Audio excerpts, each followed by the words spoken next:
Race to Mars, c'est un jeu pour 2 à 4 joueurs à partir de 14 ans pour des parties entre 1 heure et 1 heure et demie en fonction du nombre de joueurs. Je vous le dis tout de suite, c'est un jeu qui va être compliqué à trouver à l'heure où je fais cette vidéo parce qu'il n'est édité que en Suède et il n'est diffusé que en Scandinavie. C'est un jeu dont j'ai entendu parler pour la première fois par l'influenceur Rado, donc qui parle de jeux de société, qui en disait le plus grand bien. Donc j'ai voulu me le procurer, j'ai contacté l'auteur pour savoir où est-ce qu'on pouvait acheter ce jeu et c'est là qu'il m'a dit que c'était pour l'instant possible que en Scandinavie, mais qu'il essayait activement de trouver des éditeurs pour sortir son jeu ailleurs, en Europe notamment. Donc voilà, j'espère que ça arrivera et que le jeu sortira notamment en français parce que c'est assez intéressant. Donc je vais vous expliquer ça et je vous donner rapidement mon avis après. Par contre, une seule partie, donc voilà, il faudra le prendre pour ce que c'est. Au niveau du thème, vous l'aurez compris, c'est un jeu dans lequel on va essayer d'envoyer une fusée sur Mars, une fusée habitée. Donc on est en 2037 et on fait partie d'une organisation qui veut être la première à envoyer des humains sur Mars. C'est un jeu compétitif, on va jouer contre les autres joueurs, et on va avoir donc une petite carte de départ ici avec un marqueur à la couleur de chaque joueur. Il va falloir laisser un espace pour mettre des petites cartes qu'il va falloir réussir à traverser pour arriver à l'autre bout sur la planète Mars. Pour faire ça, ça va être un jeu de deck building et de construction de moteurs, dans lequel on va avoir 2 grandes phases. Une première où on va améliorer sa fusée en y rajoutant des modules et constituer son équipage, donc tout ça avec des cartes, c'est principalement un jeu de cartes. Constituer un équipage, il va falloir donc faire plusieurs tours dans lesquels on va choisir des cartes, soit pour les transformer en modules, soit pour les garder en tant qu'équipage.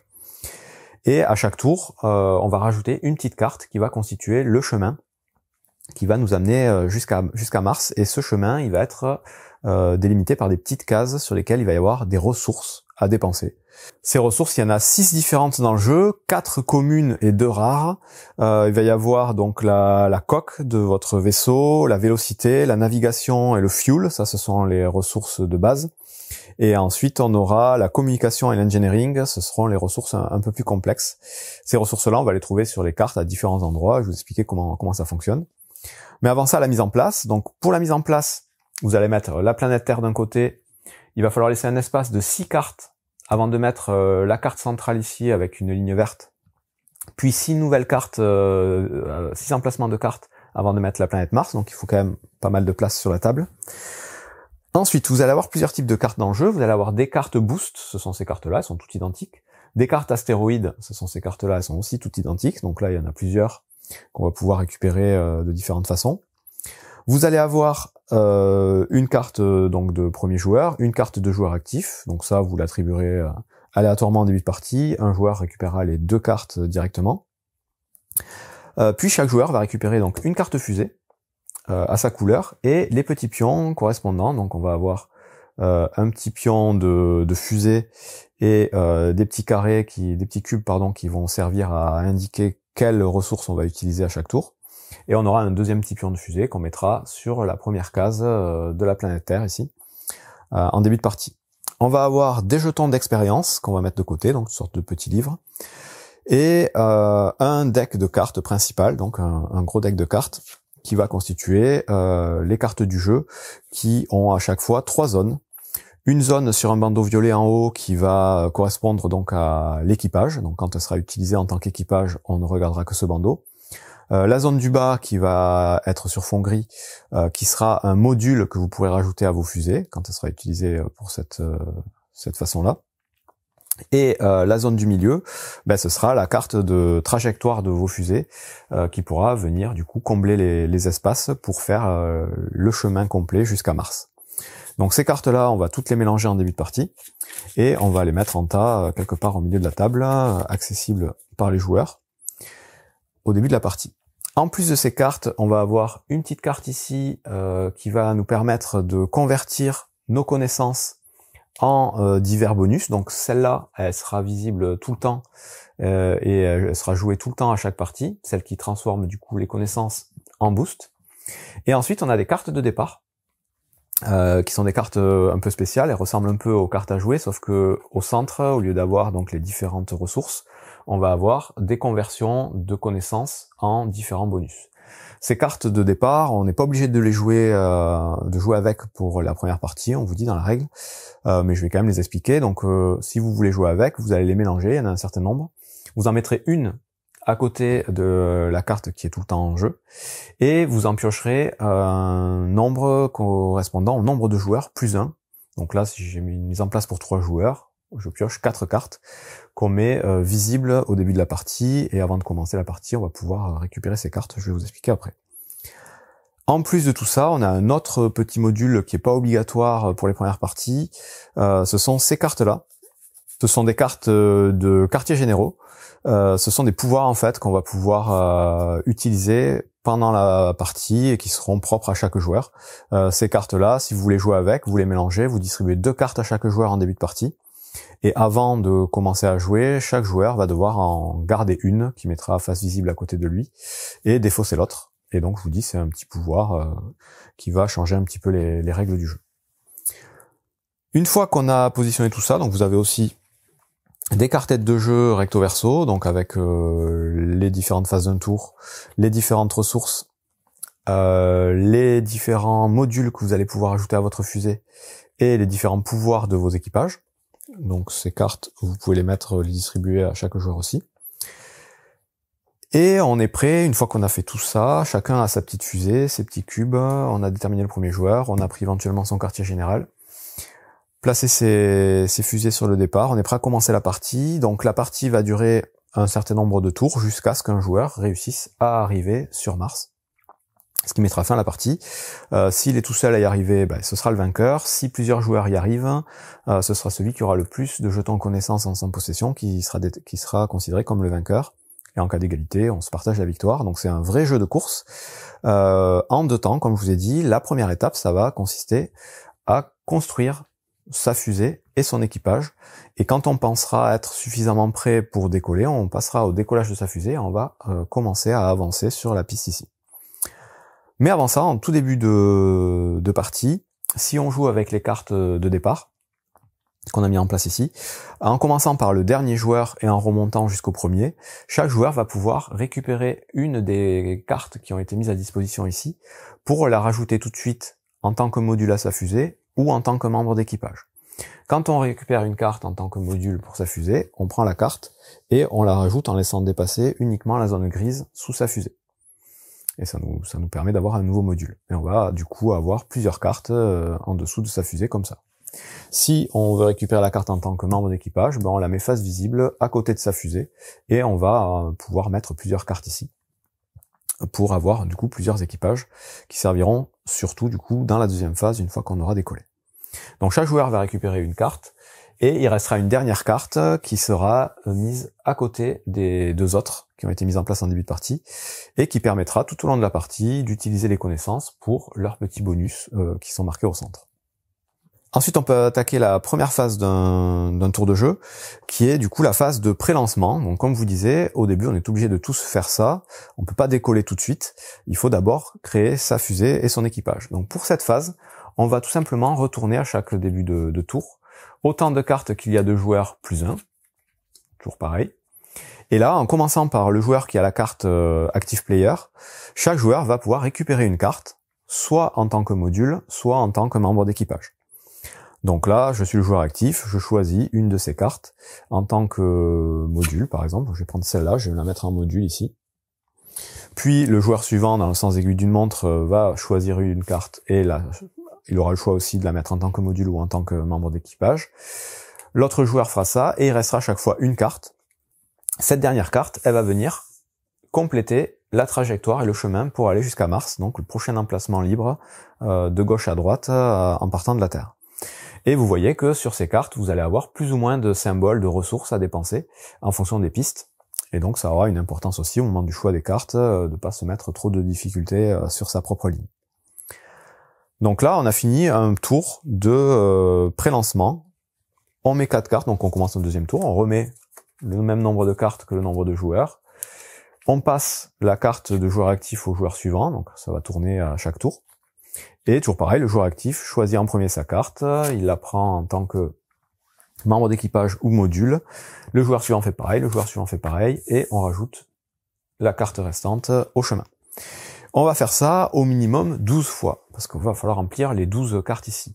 Avant d'avoir rempli ces 12 cartes, personne ne peut décoller. On peut pas choisir de décoller tant qu'on n'a pas joué les 12 premiers tours.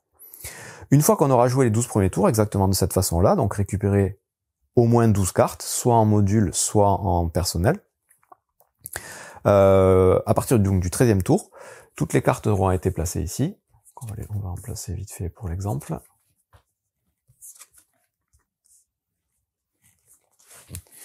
Les joueurs vont avoir à ce moment-là le choix de décoller. Mais pour décoller, il faut avoir un critère particulier. Il faut avoir obligatoirement le double de cartes équipage par rapport à son nombre de modules. Donc si, admettons, j'avais rajouté 4 modules à ma fusée, il aurait fallu que j'ai au moins 8 cartes équipage devant moi pour pouvoir décider de décoller. Si j'avais eu 5 modules, il m'aurait fallu au moins 10 cartes équipage. C'est le minimum. J'aurais pu avoir beaucoup plus de cartes équipage que de modules. Mais c'est la contrainte à respecter. Il faut qu'il y ait toutes les cartes de chemin positionnées et avoir le double, au moins le double d'équipage par rapport à nos modules de fusée. Et donc, il va y avoir des gens qui vont pouvoir décoller plutôt que d'autres. À partir du moment où la condition est respectée, donc on continue un tour normal en plaçant autant de cartes qu'il y a de joueurs. Sauf que là, si les conditions sont respectées, un joueur peut décider, au lieu de prendre une carte ici, de décoller. S'il décolle, il ne prend pas de carte, et il va prendre toutes les cartes. Donc là, on va faire la vraie simulation. Hein. On va dire qu'il avait 9 cartes équipage, 4 modules, donc les conditions sont bien remplies. Il va prendre toutes ces cartes équipage, les mélanger, pour créer un deck de cartes. Ça va être son deck de jeu, qui va mettre face cachée devant lui. Et tout de suite, il va piocher autant de cartes qu'il y a indiqué sur sa fusée. Donc, les cartes à piocher, c'est le petit symbole avec une carte blanche ici. Par défaut, sur chaque fusée, on pioche 2 cartes. Ça, c'est obligatoire, tout le monde aura ça. Et en module, on va pouvoir ajouter des modules qui permettent de piocher des cartes supplémentaires. Piocher des cartes, ça va être assez important, donc il faudra essayer de faire attention à ça. Donc là, par exemple, si ma fusée elle est comme ça, au moment où je décolle, je vais piocher 3 cartes. Les 2 de départ, plus la carte que j'ai en tant que module ici. Donc je prends 3 cartes de mon deck, je les regarde, et les autres joueurs vont pouvoir continuer à avoir des modules ou des personnages, ou bien décoller aussi s'ils en sont capables. Là, la carte qui va rester, ou les cartes qui vont rester, seront défaussées à la fin du tour. À partir du moment où le chemin est complété, on rajoute pas les cartes, on défausse les cartes restantes. Et à partir de ce moment-là, du coup, il va y avoir peut-être un décalage entre les joueurs. Certains seront toujours en phase de pré-lancement, d'autres auront décollé. Ceux qui seront en phase de pré-lancement vont continuer à jouer en récupérant des cartes. Et cette fois-ci, par contre, on ne piochera que le nombre de cartes correspondant au nombre de joueurs dans la phase de pré-lancement, plus une. C'est-à-dire que là, admettons, il n'y a qu'un joueur qui a décollé, on est une partie à 3 joueurs, ben, il reste plus que 2 joueurs en jeu, donc pour la phase de pré-lancement, on piochera 3 cartes. Le nombre de joueurs, plus 1. L'autre a déjà décollé, il n'a pas besoin de cartes. Et pareil, on aura le choix, soit de prendre la carte, soit de décoller à son tour. Dès qu'un joueur a décollé, donc il aura pioché ses cartes de début, lui, il va faire sa phase, hein, et tous les joueurs qui seront dans la phase de post-décollage vont jouer du coup cette deuxième phase. Cette deuxième phase, elle est en 6 étapes. Donc, c'est des étapes assez rapides, hein, je vous le dis tout de suite. La première étape, c'est de jouer des cartes de sa main, devant soi, en appliquant les effets qui sont marqués du coup dans le bandeau en haut, donc le bandeau équipage. Ces cartes-là, vous l'aurez peut-être remarqué, donc il y a 2 couleurs d'effets qui peuvent se produire sur les bandeaux. Les effets sur fond bleu sont des effets immédiats. Dès que vous jouez la carte, vous faites ce qui est marqué dessus. Les effets sur fond vert, ce sont les ressources dont vous aurez besoin pour avancer votre fusée. Donc on vous conseille de jouer les cartes sur 2 colonnes différentes, une colonne fond bleu et une colonne fond verte. Donc dès que vous jouez des cartes colonnes avec un fond bleu, vous faites ce qui est marqué dessus. Donc ici, quand je joue cette carte, tout simplement, je pioche 2 nouvelles cartes de mon deck. Donc je repioche des cartes de mon deck, je les rajoute à ma main. Donc les effets, je vais vous expliquer tout de suite, hein, comme ça ce sera fait. Vous avez donc les effets de pioche, carte blanche, là vous en piochez 2. Vous avez cet effet-là qui va vous permettre d'aller chercher tout de suite une carte boost. Donc ces cartes-là, elles sont communes à tout le monde, on peut en récupérer quand on a ce genre de choses. La carte boost, quand vous la récupérez, vous la mettez tout de suite dans votre défausse. Donc vous allez constituer une pioche, mais vous aurez aussi une défausse, comme dans tous les deck building. Donc quand vous récupérez une carte boost, elle va directement en défausse. J'explique après à quoi elle sert évidemment. Vous avez cette carte-là, cet effet qui va vous permettre de sortir du jeu une carte de votre main qui vous embête ou une carte de votre défausse. Donc votre défausse est consultable à tout moment. Donc pareil, un principe connu des deck building pour épurer un peu son deck. Vous allez avoir cet effet-là qui va vous permettre de piocher 3 cartes de votre deck et d'en garder une et de défausser les 2 autres. Vous allez avoir cet effet-là, le +1, qui va vous permettre de copier une autre carte déjà jouée. Donc ça pourrait être une carte à effet bleu, mais aussi une carte de ressources. Donc quand vous jouerez cette carte bleue, vous l'associerez avec la carte avec laquelle vous voulez la jouer. Et qu'est-ce qu'on a d'autre? Je crois qu'on a fait un peu près le tour. Vous avez des cartes qui vont vous permettre de gagner directement des connaissances, donc des livres, des jetons livres. Donc là, vous en gagnerez 2. Vous les prenez, vous les mettez devant vous. Quoi d'autre? Vous avez aussi des cartes qui vont vous obliger à prendre des cartes météorites. Donc là, elles sont plus rares. J'en ai pas en main, mais peu importe. C'est un petit symbole. Ah mais si, celle-là, hop. Celle-ci, elle vous oblige à prendre une météorite. Et pareil, quand vous la prenez, la météorite, vous la mettez directement dans votre défausse. Donc voilà pour la plupart des effets bleus des cartes d'équipage. Et ensuite, évidemment, vous avez les symboles correspondant aux ressources du jeu que vous allez pouvoir jouer. Et quand vous avez fini de jouer toutes vos cartes, vous pouvez garder des cartes en main, ça aura une utilité, mais vous pouvez jouer autant de cartes que vous voulez tant que vous en avez en main ou que vous en piochez. Ça, tout le monde va pouvoir le faire simultanément, jouer ces cartes. Mais pour les premières parties, encore une fois, il vaut mieux suivre un petit peu ce que fait chacun pour être sûr que tout le monde a bien compris.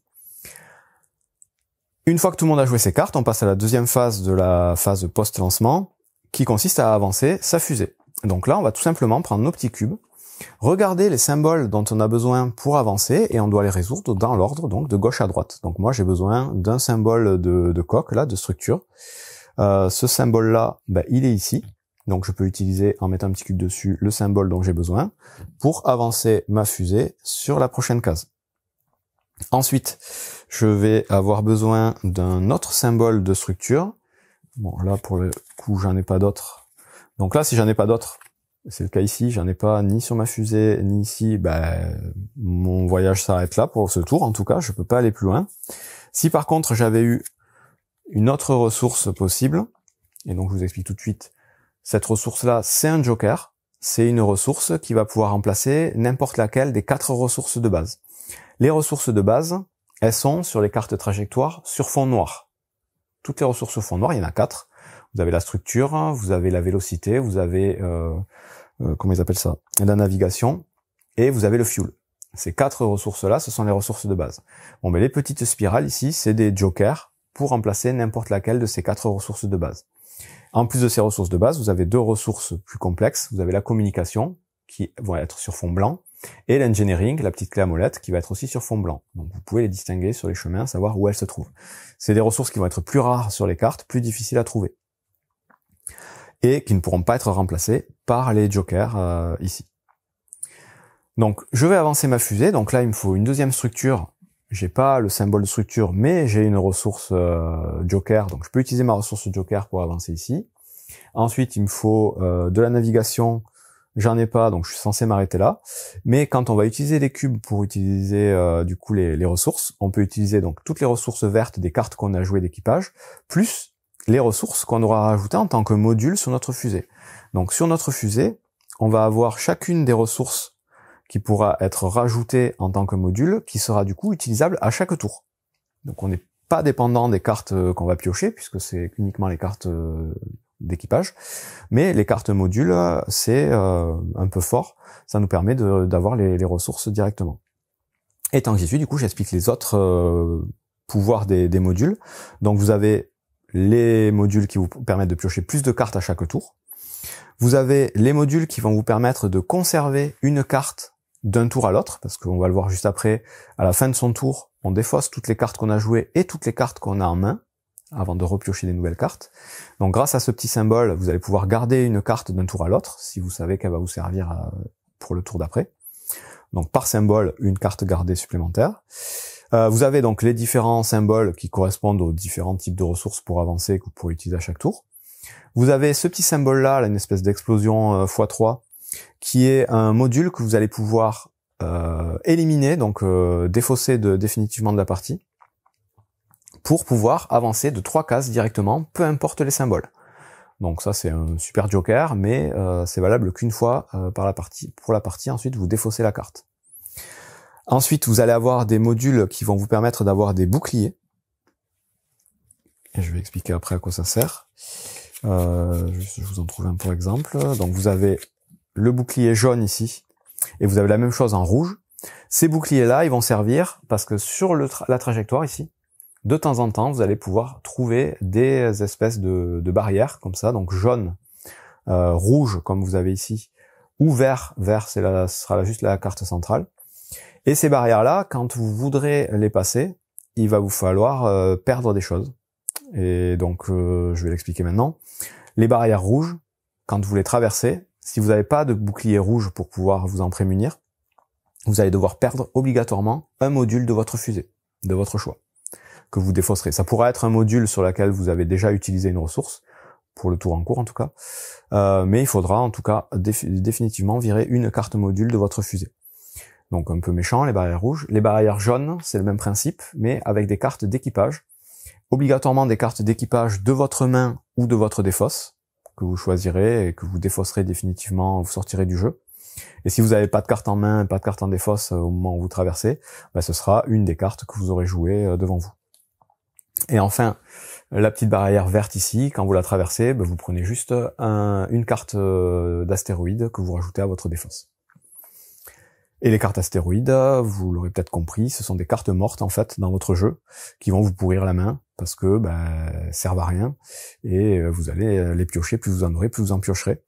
Le seul moyen de vous en débarrasser, ça va être d'utiliser le petit pouvoir de défausse ici, qui permet d'enlever une carte de son deck, soit de votre main, soit de votre défausse.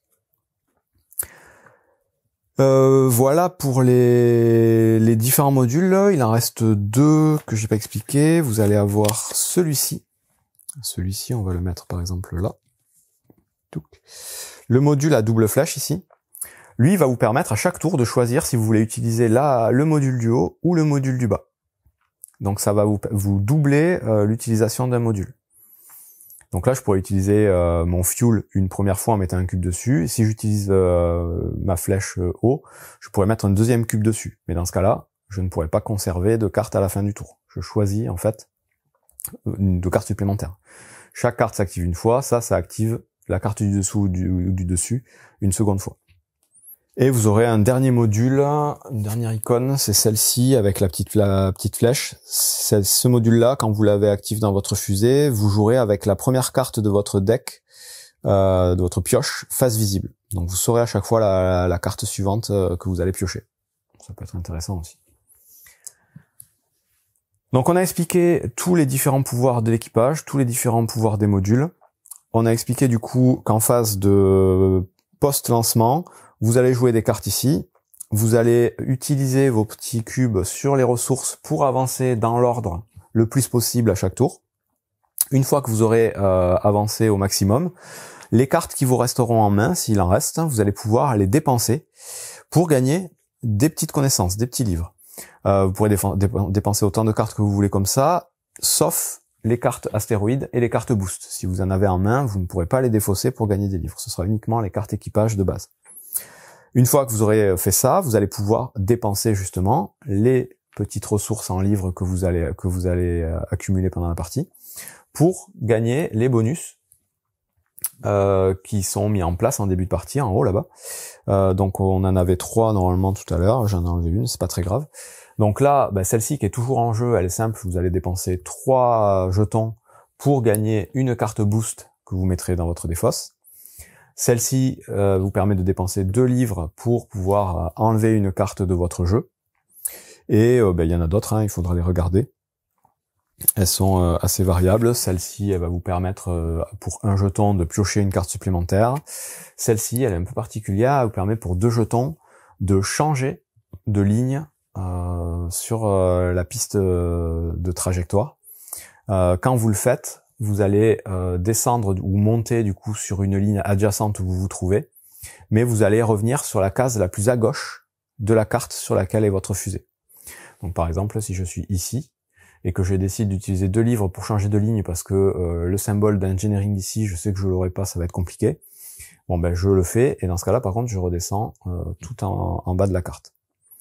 Donc celle-là, elle est particulière, elle n'est pas en jeu systématiquement, hein. La plupart du temps, vous allez jouer, vous allez devoir rester sur votre ligne jusqu'au bout de la partie. Et il y en a d'autres que je vous laisserai découvrir. Donc voilà, on dépense ces petits livres, on en dépense autant qu'on veut pour gagner les différents bonus. Ensuite, on défausse toutes les cartes d'équipage qu'on a joué, donc on enlève les cubes, on enlève aussi les cubes sur les modules. On prend toutes les cartes qu'on a jouées, on les met en défausse. Et on repioche autant de cartes qu'on a sur notre fusée. Donc par défaut 2, plus éventuellement autant de cartes qu'on a du symbole du même type pour refaire sa main. Si jamais notre deck est vide, on va prendre notre défausse, et à chaque fois qu'on va devoir remélanger notre défausse, avant de le faire, on va rajouter un astéroïde à la défausse. Donc ça va obliger à avoir des cartes mortes dans le jeu, et ça va complexifier un petit peu le trajet. Donc plus on va avancer dans la partie, plus ça va être compliqué. Et surtout, plus on aura un deck avec peu de cartes, bah, plus on va remélanger et plus on aura d'astéroïdes, donc ça va nous ralentir dans notre progression, donc il y aura un petit équilibre à trouver à ce niveau-là. Et c'est tout du coup pour les phases de post-lancement. Donc on joue les cartes d'équipage devant nous en appliquant les effets bleus directement, les cartes vertes on les met de côté.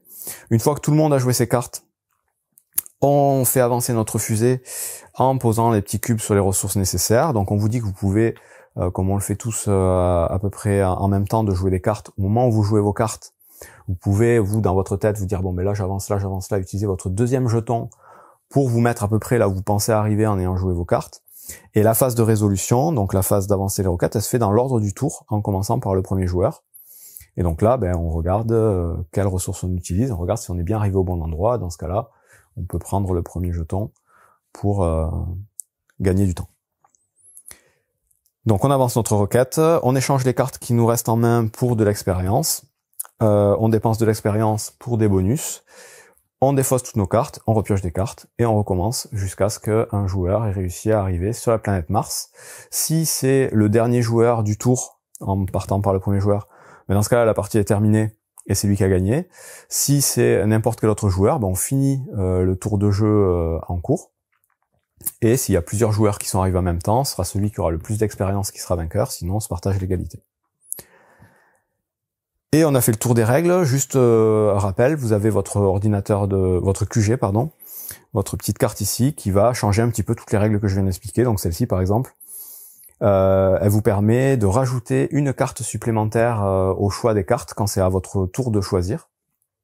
Donc ça sera utile pour la première phase de pré-lancement. Donc à chaque fois que c'est à vous de choisir une carte, vous en piochez une de plus et vous choisissez la carte que vous aurez plus de choix. Celle-là, elle vous permet de dépenser un jeton d'expérience de moins pour avoir les petits bonus d'expérience. Voilà, il y en a d'autres, hein. Je vous laisserai pareil de découvrir, elles sont simples à comprendre. Elles changent un petit peu les règles pour chaque joueur. Et j'ai oublié d'expliquer les cartes boost. Donc ces cartes-là, quand on les récupère en main, donc je vous dis quand on les gagne, on les met dans sa défausse, quand on les récupère en main et qu'on les joue, elles nous permettent d'avancer sur n'importe quel symbole sur la piste. C'est un joker en fait, donc ça peut être une des ressources de base ou une des ressources un peu plus avancées. C'est une avancée systématique. Par contre, à partir du moment où on l'a jouée ou on l'a utilisée, elle est défaussée, elle revient dans son deck, elle reste pas dans notre jeu. C'est des cartes à usage unique. C'est tout pour les règles de Race to Mars, et finalement, bah, c'est un bon jeu, effectivement. Donc je me suis dit que je m'étais peut-être emballé et que ça allait pas être si fou. Mais il y a quelque chose, c'est assez original, il y a un vrai sentiment de course, et ce principe d'avoir un jeu en deux phases, donc une phase où vraiment on va préparer son jeu, préparer sa fusée, préparer son équipage, en fonction des icônes qu'on va devoir traverser, il va falloir être attentif, qui vont se dévoiler petit à petit. C'est une phase qui se joue rapidement, à chaque fois on prend une carte, on choisit où on la met, mais ça crée voilà une petite dynamique assez sympa. Et le fait après de pouvoir décoller, pas tous en même temps, il y en a qui vont partir vite, mais ils auront peut-être pas bien préparé leur truc, donc ils partiront après, mais ils auront des cartes beaucoup plus synergiques et vont accélérer d'un coup. C'est vraiment sympa. Le jeu est finalement assez simple à jouer, il y a assez peu de règles, mais il est vraiment malin. Enfin, j'ai trouvé que dans son genre, il était assez innovant et il se jouait vraiment parfaitement bien. Donc c'est une bonne surprise et c'est effectivement un bon jeu qui mériterait une sortie française. J'espère que ça arrivera bientôt. Donc le jeu est sorti en 2024, il n'y a pas très longtemps en Suède. Je vous dis, l'auteur est en train de chercher des éditeurs et ce serait bien qu'il y arrive. Et c'est aussi pour ces raisons que je parle de ces jeux un peu inconnus pour essayer de leur donner de la visibilité et faire en sorte que d'une manière ou d'une autre, un jour, ils arrivent peut-être en français et ils soient un peu plus connus. Bon jeu!